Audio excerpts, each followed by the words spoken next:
चलिए आज हम लोग पढ़ेंगे प्रश्नावली 1 का डी क्लास 9th में। बारी बारी से एक एक क्वेश्चन को समझते हैं कि क्या क्या क्वेश्चन कहता है। ऐसे आप लोग तो खुद भी खुद हल कर सकते हैं नहीं, क्योंकि हम लोग पहले साधित क्वेश्चन देख चुके हैं और उससे पहले जो हमारी जो मौखिक क्वेश्चन थे वो सभी हम पढ़ा चुके हैं, समझा भी चुके हैं कि हमारा क्या परिमेय है क्या अपरिमेय है। देखिए प्रश्नावली 1 डी क्या कह रहा है मेरा, समझिएगा।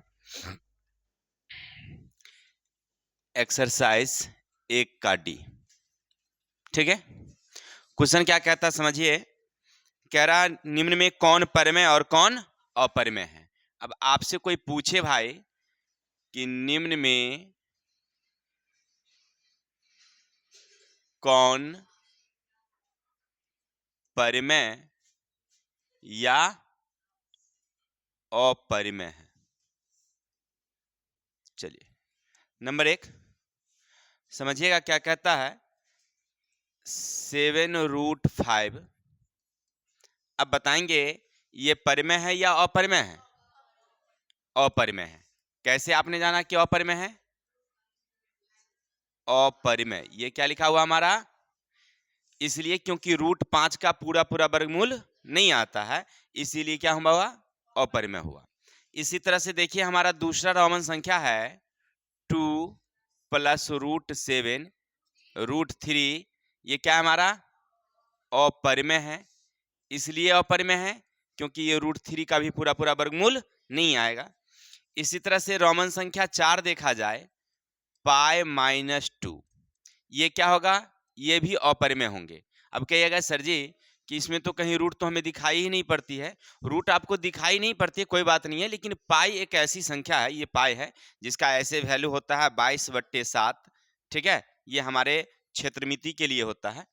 जब त्रिकोणीय मिति में चले जाते हैं तो इसका मान हो जाता है 180। पाई का मान कितना हो जाता है, 180 हो जाता है। और पाई अगर परिमेय अपरिमेय की बात करें तो याद रखिएगा हमारा किताब क्या कह रहा है कि यह अपरिमेय संख्या है। पाई क्या हमारा अपरिमेय संख्या। तो समझ गए कि पाई जहां भी रहेगा उसका वैल्यू क्या है उससे हमको मतलब नहीं है, मतलब वो क्या है, अपरिमेय है, ठीक है। चलिए इसी टाइप के और सारे क्वेश्चन हैं। जैसे चलते हैं 7 नंबर को हम देखते हैं। 7 नंबर दिया हुआ मेरा 3 - +√23 कोष्टक -√23, यही ना है। इसको हल कर लेते हैं, एक लाइन बढ़ा लेते हैं। 3 + √23 -√23, ये प्लस माइनस क्या हो जाएगा, कैंसिल हो जाएगी। तो हमें फाइनल क्या बचेगा, 3। अब बताइए परिमेय है या अपरिमेय, तो ये हमारा परिमेय है, ये हमारा क्या है, परिमेय। अब समझ रहे हैं ना कि कौन सा परिमेय और कौन सा अपरिमेय है, समझने में किसी को दिक्कत। इसी तरह से हमारा 8 नंबर देख लिया जाए। ये 8 क्या हमारा हो, लिखा हुआ 3√8 और √2 है ना। अब ये बताइए परिमेय है या अपरिमेय। देखने से तो लगता है कि ये क्या हमारा अपरिमेय है, क्योंकि √8 का वर्गमूल नहीं आएगा। लेकिन इसको हल कर लेंगे हम लोग। 3 और √8 खंड होने वाला है 2 × 2 × 2, यानी 3 बारी जाएगा, नहीं जाएगा, और √2।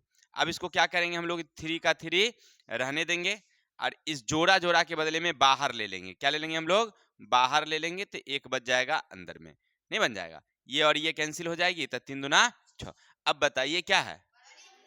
अब आपने क्या सीखा कि कोई भी संख्या दिया रहेगा, पहले जोड़ घटा गुना भाग जो भी करना हो उसको कर लीजिएगा, और करने के बाद तब जांच कर लीजिएगा कि वो परिमेय है या अपरिमेय है। देखिए आपने देखा कि यहाँ कटने वाला है, ऊपर में भी कटने वाला था नहीं, तो पहले हम उसको विभाजन कर लिए, भाग दे लिए, और तब हमको पता चला कि वो परिमेय है या अपरिमेय है। कोई दिक्कत। चलिए तो हमारा एक क्वेश्चन क्लियर हो गया, किसी को कोई डाउट। चलते हैं इसी टाइप के हमारे दूसरे क्वेश्चन हैं, उसको भी देख ही लेते हैं यहीं से। देखिए दूसरा क्वेश्चन क्या कहता है हमारा, सीखते हैं। निम्नलिखित कथनों में सत्य असत्य कथनों की पहचान करिए। सत्य और असत्य कथनों की पहचान। अब देखिए नंबर 1 कह रहा है आपसे कि 2 अपरिमेय संख्या का योग। 2 अपरिमेय संख्या लीजिए, कोई भी अपरिमेय। प्रश्न क्या कहा, 2 अपरिमेय संख्या का योग। क्या कह रहा है बताइए तो वहां पर, परिमेय अपरिमेय होगी, अपरिमेय होगी। अब ये चेक करते हैं कि सत्य है या असत्य है, तो इसको हल करके हम चेक कर लेते हैं। देखिए अपरिमेय संख्या कह रहा है कोई भी दो अपरिमेय ले लीजिए, जैसे √2 ले लीजिए और √3 ले लीजिए, दो अपरिमेय हो गया। अब ये दोनों जुड़ने वाला है क्या, ऐसी संख्या जुड़ती नहीं है, ठीक है ना। जब जोड़ने की बात कहेगा तो ऐसे ही लिख देंगे, बस ऐसे √2 और √3 जुड़ गया, ठीक है ना। अब ऐसा नहीं होगा √5 नहीं हो जाएगा, ठीक है, याद रखेंगे। तो ऐसे ही रह जाते हैं। अब ये परिमेय है या अपरिमेय, अपरिमेय ही है। ये क्या हमारा अपरिमेय ही है। इससे हमको क्या समझ में आया कि दो, कोई भी दो अपरिमेय को जोड़ेंगे तो अपरिमेय ही आएगा। तो ये हमारा क्या हो गया, सत्य। ये हमारा आंसर क्या निकलेगा, सत्य। इसी तरह से सत्य होगा। देखिए दो अपरिमेय है, दो, तो दो अपरिमेय को जोड़े तो क्या निकला, अपरिमेय निकला। प्रश्न भी क्या कह रहा है कि अपरिमेय होगा, तो प्रश्न तो कह रहा है कि अपरिमेय होगा, तो बात तो वो कह रहा है, ठीक है ना। बस सत्य सत्य लिखना था। नंबर देखिए इसी तरह से एक परिमेय और एक अपरिमेय, क्या कह रहा है, एक परिमेय, क्लियर है, जोर एक नहीं, सॉरी, एक अपरिमेय का गुणनफल, क्या कह रहा है, गुणनफल क्या होगा, अपरिमेय होगा। चेक कर लेते हैं। अब एक परिमेय ले लीजिए, जैसे आप कोई भी हल ले लीजिए, दो ही ले लीजिए, कोई दिक्कत। एक अपरिमेय ले लीजिए, तो कोई 3 ले लीजिए, ले लिए। अब इसको गुना कर दीजिए, तो गुना करेंगे तो 2√3 आ जाएंगे। अब बताइए ये परिमेय है या अपरिमेय, अपरिमेय है। कह क्या रहा है वो, अपरिमेय होगा। आ भी रहा है अपरिमेय, कह भी रहा है अपरिमेय, अर्थात ये कह रहा है बात सही। अब समझ रहे हैं ना किस आधार से सत्य सत्य हम लोग लिख रहे हैं। इसी तरह से हमारा रोमन संख्या 3 है, सभी परिमेय संख्याओं का व्युत्क्रम संख्याएं प्राप्त होती है। जितनी परिमेय संख्याएं हैं, जैसे 3/4, 5/7, कोई भी अपरिमेय, सॉरी परिमेय संख्या लीजिए, परिमेय का मतलब पी बाई क्यू के रूप में।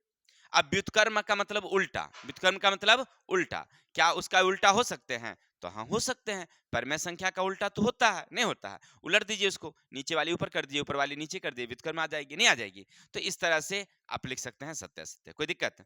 आगे हैं √4 9/144। देखिए अगला क्या हमारा है, इसका चौथा नंबर है √9/144। अब देखिए 9 का वर्गमूल आ जाएगा, हाँ 3, 144 का वर्गमूल आ जाएगा 12 आ जाएंगे, है ना।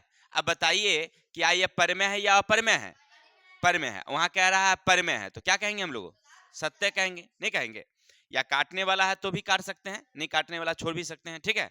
तो इस हिसाब से देख लेंगे, कोई दिक्कत। चलिए तो ये क्वेश्चन हमारा क्लियर हो गया। आगे बढ़ते हैं, ऐसे पेज को चेंज करें जी, नेक्स्ट करें, चलिए नेक्स्ट कर दिए। अब आगे हैं √3 का व्युत्क्रम संख्या कौन सी होगी। देखिए √3 है और इसका व्युत्क्रम हमें निकालना है। तो व्युत्क्रम का मतलब क्या होता है, उल्टा होता है, ठीक है। तो उल्टा कितना होगा बताइए, 1/√3 कितना हो जाएंगे हमारे। चलिए इसी तरह से आगे हैं 3/2√3, सॉरी 2 का योज्य विलोम। तो योज्य विलोम कहेगा, हम लोग पढ़ चुके थे, तो इसी चीज को माइनस में लिख देंगे। क्या लिख देंगे हम लोग, माइनस में। योज्य विलोम का मतलब क्या, कि आप कोई भी दो संख्या को जोड़ते हैं तो किसके बराबर हो जाता है, वह 0 के बराबर हो जाता है, नहीं। तो उसमें हम क्या करेंगे, एक प्लस है तो माइनस में कर देंगे, ठीक है। चलिए ये सब तो समझ रहे हैं। आगे चलते हैं, देखिए जोड़ने घटाने की जो हमारी कहानी है, क्वेश्चन नंबर 4 क्या कहता है समझिएगा। कह रहा है नंबर 1 में, बोलिए हो, 2√2 प्लस 5√3 और √2 माइनस 3√3 को जोड़े।